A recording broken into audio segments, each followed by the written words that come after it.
2-3 साल उनके घर में एक लड़की भी उनकी थी। अब उन लोगों से दोनों से प्यार हो जाता है। दोनों को जब प्यार हो जाता है तो 2-3 साल जैसे हुआ ना, तो 2.5 साल बीतने के बाद ये हमारे पास एक दिन फ़ोन की है। अच्छा।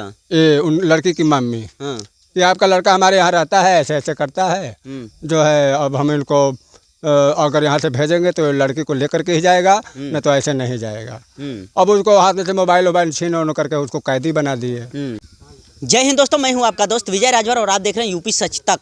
दोस्तों आपसे बता दूं कि अभी हम लोग पहुंच चुके हैं जिला बलिया, विधानसभा बांसडीह और ग्राम सभा हड़िया कला, पीछे आप देख सकते हैं।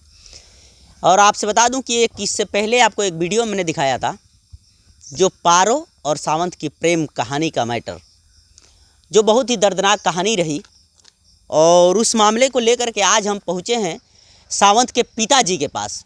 और यहाँ पे आज जो लोग जुटे हैं और सामग्री देख करके आपको लग रहा होगा कि कुछ तो यहाँ पे कार्यक्रम है। तो आपसे बता दूं कि आज मुंडन है, किस हिसाब से और उनके पिताजी क्या खुलासा कुछ करेंगे, आइए इनसे हम बात करते हैं और इनसे ही पूरी जानकारी लेते हैं कि सावंत हरियाणा कब गए थे और हरियाणा से लेकर के और बलिया तक की क्या दर्द भरी कहानी है, इनसे हम पूछते हैं। क्या नाम है सर आपका? मेरा नाम प्रेमजीत सिंह। प्रेमजीत सिंह जी।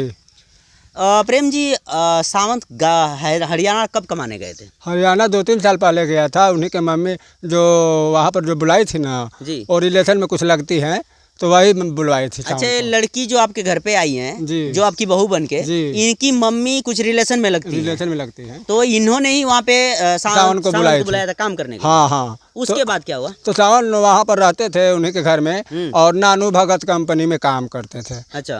तो वहाँ पर रहते 2-3 साल उनके घर में एक लड़की भी उनकी थी। अब उन लोगों से दोनों से प्यार हो जाता है। दोनों को जब प्यार हो जाता है तो 2-3 साल जैसे हुआ ना, तो 2.5 साल बीतने के बाद ये हमारे पास एक दिन फ़ोन की है। अच्छा।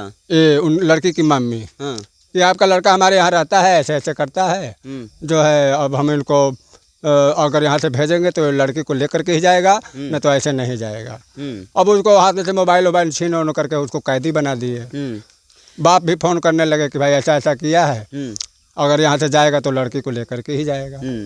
तो अच्छा, जब भी हरियाणा से जब 3 साल हो गया था, 3 साल से वहाँ पे रहते थे सावंत, तो सावंत इससे पहले आपको कभी पता चला कि इन लोगों का कोई प्रेम प्रसंग है, कोई मैटर चल रहा है, पता चला था कभी आपको? नहीं, वहाँ सावंत नहीं रहते थे, काम करते थे। हमको 2-4 पैसा जो बढ़ता था हमको भेजते थे।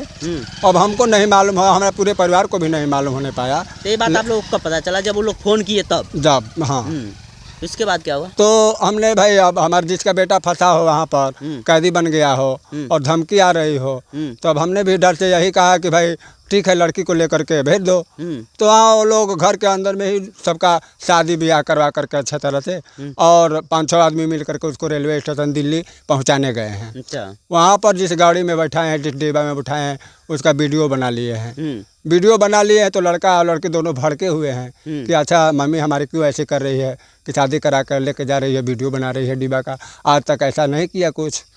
तो अब उसका राज था यही, वो लोग भड़के तो मालूम चला को वहीं से ही 2-4 गुंडे पीछे लगा दिए थे कि ये लोग घर तक पहुंचने ना पाए।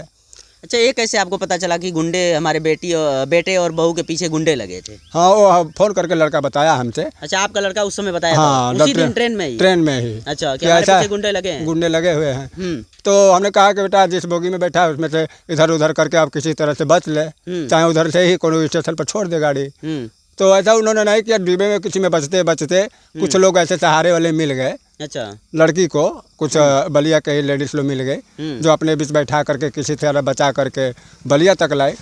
बलिया भी वो आए तो बताए कि चारों तरफ में उन्हीं के आदमी सब घेरे हुए हैं। अच्छा। हम गए वहाँ पर किसी तरह से बचाते हुए, इधर उधर करके अपना जो है बचा करके लेके आए। अच्छा, बलिया स्टेशन आप रिसीव करने उन लोगों को गए थे? ये घटना सुनते हुए कि हमारे लड़के के पीछे गुंडे लगे हैं, तो आप खुद बलिया गए लाने के लिए? बलिया में क्या हुआ स्टेशन पे? तो बलिया स्टेशन पर उस दिन इलेक्शन का गिनती हो रहा था। अच्छा। थोड़ा पुलिस इधर उधर था, कुछ सहारा मिल गया, नहीं तो वो लोग साथ दिखाई दिए कि मैंने सब घूर रहे हैं। तो हमने भी थोड़ा गली और रास्ता बदलते हुए। आप अपनी आंखों से गुंडों को देखे थे? देखे थे। अच्छा, कितने लोग थे? 4-5 वो स्टेशन के सामने 5 आदमी थे। अच्छा। वो मोटरसाइकिल लेकर के और बेसब्री से उसका इंतजार कर रहे थे। और हम स्टेशन के पीछे वाले रोड से जा रहे थे तो देखे कि ऐसे ऐसे घूर रहे हैं। हम भी दिल में बिल्कुल धड़क रहा था कि कहीं लड़के से भेंट ना हो जाए। ऐसा अवस्था में जाकर के हमसे अचानक भेंट हो गया लड़के को और हम बचा करके किसी से किसी तरह आ गए अपने घर तक। हाँ। तो जब घर पे आए तो उस समय क्या हुआ? आपने उस समय बहू आई आपके घर पे नई तो सावंत कितने दिन तक घर पे रहे और घर के बाद हरियाणा फिर कब गए? 5-6 महीना रह गए घर में। और इसी के बीच उनके मम्मी का जो है प्यार भरा सा बात आने लगा। मिलजुल कर अच्छा तरह से मिलजुल घुल गए कि तुम यहीं पर रहते थे, कंपनी में अच्छा काम करते थे तो आकर के काम करो, हम लोगों से कोई टेंशन पेंशन तुम्हारा नहीं है। लड़की से भी उसको विश्वास बढ़ाया। और इसी बीच जो है वो पहले से ही देखिए साजिश, वो कंपनी ठेकेदार को भी मिला दिया था कि किसी बहाने से उसको भाड़ा भी भेज करके बुलवाना है। वो नानू भगत कंपनी के ठेकेदार भाड़ा भी भेज दिया है कि सावन भाड़ा नहीं हो तो भाड़ा ले लो। यानी आप कह रहे हैं कि लड़की के जो मम्मी पापा हैं उन्होंने कंपनी वाले को भी मिला लिए थे कि आप कैसे भी उसको बुलवाइए, कैसे भी बुलवाइए, गुमराह करके या कैसे भी भाड़ा किराया भेज करके इसको बुलाए। तो आप यहाँ से जब सावन जा रहे थे तो आप नहीं कहे कि अरे भाई वहाँ पे जा रहे हो, वहाँ पे खतरा है, बवाल करके आए हो? बहुत मना किए, लेकिन उनकी बीवी भी और वो भी हमारे बात को कोई भी परवाह नहीं किया कि नहीं हमें मामी बाप बात करती है, हम कुछ भी नहीं करेगी, ऐसा कुछ भी नहीं होगा। अगर वो करेगी तो वो तो आफ्ताब है, ठेकेदार है और उसके अंदर में रहेंगे हम। वो आफ्ताब भी पूरा फुल रिस्क लिया था, गारंटी लिया था कि तुम्हारे बच्चे को कुछ नहीं होगा। इस जिम्मेदारी पर हम वहाँ पर भेजे आप लोग फिर नहीं पूछे अल्ताफ से कि अरे भाई आप तो जिम्मेदारी लिए थे ना कि कुछ नहीं होगा? वो यहाँ आने के बाद अपना मोबाइल स्विच ऑफ कर दिया और बताया कि यहाँ पर जो भी किया है वही किया है, हम कुछ नहीं किए हैं। हाँ। तो इसके बाद आपको कब खबर मिली, कितने तारीखों की अभी हमारा सावंत इस दुनिया में नहीं रहा? 27 तारीख को रात में हुई और 28 तारीख को सुबह में ये हमको जानकारी वही कंपनी ठेकेदार आफ्ताब ने दिया था। अच्छा। सावंत पढ़ाई कितना तक किए थे? सावन 12वीं इसी साल पास किए थे। उम्र कितनी है उनकी? उम्र 18 से 18.5 वर्ष का होगा। 19 वर्ष। कितने लड़के हैं आपके? वही एक ही अकेलौता पुत्र था हमारा। लड़की 3 थी, 2 का शादी किए हैं, एक लड़की अभी है। कितने भाई हैं आप लोग?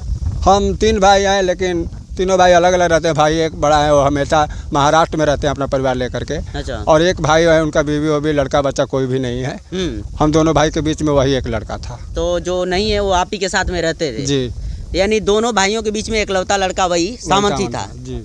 तो अब इसके बाद अब क्या सोचे हैं, कैसे ज़िंदगी? जैसे आप घर पे एक पारुल नाम की जो आपकी बहू आई है वो रही और आपके बेटा इस दुनिया में नहीं रहे, तो फिर उनकी ज़िंदगी कैसे बीतेगी, फिर आप लोगों की ज़िंदगी बीतेगी, कैसे सोचे हैं, क्या सोचे हैं आप? पारो तो कुछ सोचती है कि पापा का जो जी जान था, जो दिया था चिराग है वो बुझ गया है। उसको कहना नहीं हो तो जानती है कि हमारे मम्मी पापा ने ऐसे किया, तो साफ साफ बता रही है कि हमारे मम्मी पापा ही इसका कातिल है। तो जब इतना ठोस साबुत आप लोगों के पास है तो कानूनी कार्रवाई नहीं की, प्रशासन के पास नहीं गए आप? कोई सुनता ही नहीं है हमारे थाने पर। तो यहाँ पर कोई सुनता ही नहीं कि जहाँ मर्डर हुआ है वहाँ पर चले जाओ। और वहाँ पर जाने पर हमको भी जान का खतरा है कि गरीब परिवार के साथ में कौन जाएगा, हमारा भाड़ा किराया खर्चा कहाँ से आएगा। वो जानता है कि ऐसे है वो नहीं आएगा, इसलिए वहाँ पर उसका बाप जो है वहाँ पर तरावड़ी का माफिया है सुधीर सिंह। अच्छा। वो तो थाना वाना सब में पैसा दे दे करके पे करके सब अपना। मतलब वहाँ जाने से आप लोग भी डर रहे हैं कि वहाँ पे भाई माफिया है, कुछ भी हो सकता है? कुछ भी हो सकता है, वो तुरंत मार देगा वो। हाँ। अच्छा। यही तो हम आपका यही आप मीडिया वाले हैं, प्रशासन है, अगर इसके द्वारा अगर वहाँ तक हम पहुँच जाए तो आप लोग का बहुत बहुत मांग क्या है आप लोगों की? मांग यही है कि कातिल को पकड़ा जाए, हमें कोई और चीज़ का लालच नहीं है। जिस प्रकार से वो प्रेम प्रसंग को लालच दे करके बुलाया है और लड़के को एक साथ मिल करके मर्डर किया, हत्या किया, उन लोगों को भी फांसी मिलना चाहिए। जी। चलिए आप क्या लगेंगे सावन के? हम बड़े पापा हैं उनके। अच्छा। सावन के। अच्छा। तो आपको ये खबर कब मिली कि सावंत अब इस दुनिया में नहीं? उस हमारी जो है भाई की बहू ने फ़ोन किया। हाँ। और हम घर से अब ट्यूशन पढ़ा करके आए थे। अच्छा, अब ट्यूशन भी पढ़ाते हैं? हाँ, पढ़ा कर आए तो वही बताई ऐसे ऐसे बाबा जी बात हो गया है, तो तुरंत फ़ोन किया अपने वो पापा के यहाँ। बलिया हमारा भाई रहता है छोटा वाला, तो ये आए। उसके बाद ये सारी रचना जो है रजनी से मैंने की गई है, वो हमारी साढ़ू की लड़की है। अच्छा, वो लड़की की जो आप लोग की बहू आई है इसकी माँ? जी। अच्छा। तो ऐसे ऐसे मीठी मीठी बातों में फिर करके हमारे भतीजा सावन को बुला करके, और आफ्ताब ठेकेदार जो है कहे कि पूरी गारंटी है, मैं खरोच नहीं लगने दूंगा। तो इसलिए अब मैं यही चाहता हूँ कि हम कहीं भी जाते हैं तो पुलिस प्रशासन जो है थाना रेवती कहीं भी जो है हमारा जो ये केस दर्ज नहीं कर रहे हैं। अच्छा। और हम हरियाणा सरकार का बहिष्कार करते हैं। साथ ही योगी जी जो है हमारे उत्तर प्रदेश के मुख्यमंत्री हैं, मैं उनसे यही मांग करता हूं कि जो चारों कातिल हैं, हेमंत, सुधीर, अंकुर, मनीष को सभी को फांसी मिलना चाहिए, हमारा यही मांग है। अच्छा, चलिए ठीक है। चलिए आपसे बता दूं कि ये हैं सावंत के बड़े पापा और ये इनके पिताजी रहे। पिताजी ने पूरी बातें बताई कि सावंत को यहाँ से एक साजिश के तहत बुलाया गया था और वहाँ पे कहीं ना कहीं इनका कहना है कि सेठ जो ठेकेदार हैं वो भी उस मामले में मिले हैं और लड़की के जो मम्मी है और पिताजी हैं वहाँ के माफिया हैं, पिताजी जो माफिया हैं। और ये लोग बता रहे हैं कि हम लोग वहाँ पे थाने पे जब कंप्लेन करने जाते हैं तो यहाँ की प्रशासन कह रही है कि जहाँ पे मामला हुआ है, जहाँ पे घटना घटी है वहीं पे जाएंगे तो वहीं पे कंप्लेन होगा, यहाँ नहीं होगा। लेकिन इनका कहना है कि वहाँ पे जाने से हम लोगों को भी डर लग रहा है, क्योंकि लड़की के पापा जो है वो माफिया हैं, इसीलिए हम लोग डर रहे हैं कि वहाँ पे कैसे जाएँ हम लोग। बाकी ये रही सावंत और पारो की पूरी कहानी और उनके पिताजी ने जो खुलासा किए हैं।